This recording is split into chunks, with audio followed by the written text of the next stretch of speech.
ನನ್ನ ಹೆಸರು ಆಲಿಯಾ. ಇವತ್ತು ಸಂಡೇ, ಅದಕ್ಕೆ ನೋಡೋಣ. ಇವತ್ತು ಸಂಡೇ ನಾನು ಕೂಡ ದೋಸೆ ಮಾಡಿದ್ದೀನಿ. ಇದು ನನ್ನ ಅಮ್ಮದು ದೋಸೆ ಮತ್ತು ಇದು ನಂದು ದೋಸೆ. ಸೊ ಇಲ್ಲಿ ಗಾರ್ಲಿಕ್ ಚಟ್ನಿ ಇದೆ, ಇಲ್ಲಿ ಕೊಕೊನಟ್ ಚಟ್ನಿ ಇದೆ. ನಾನು ಟೇಸ್ಟ್ ಮಾಡಿ ಹೇಳ್ತೀನಿ ಹೇಗಿದೆ. ಫಸ್ಟ್ ನಾನು ಕೊಕೊನಟ್ ಚಟ್ನಿಯಲ್ಲಿ ಮಾಡ್ತೀನಿ.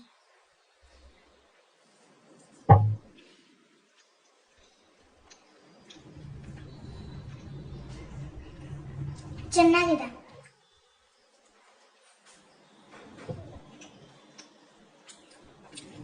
ಅದರದ್ದು ಟೇಸ್ಟ್ ಇದೆ, ತುಂಬಾ ಚೆನ್ನಾಗಿದೆ.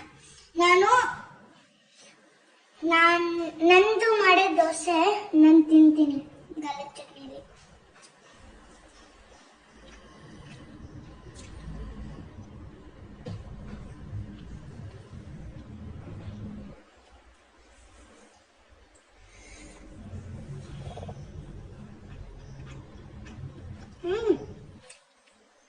ಚೆನ್ನಾಗಿದೆ ನಮ್ಮ ದೋಸೆ.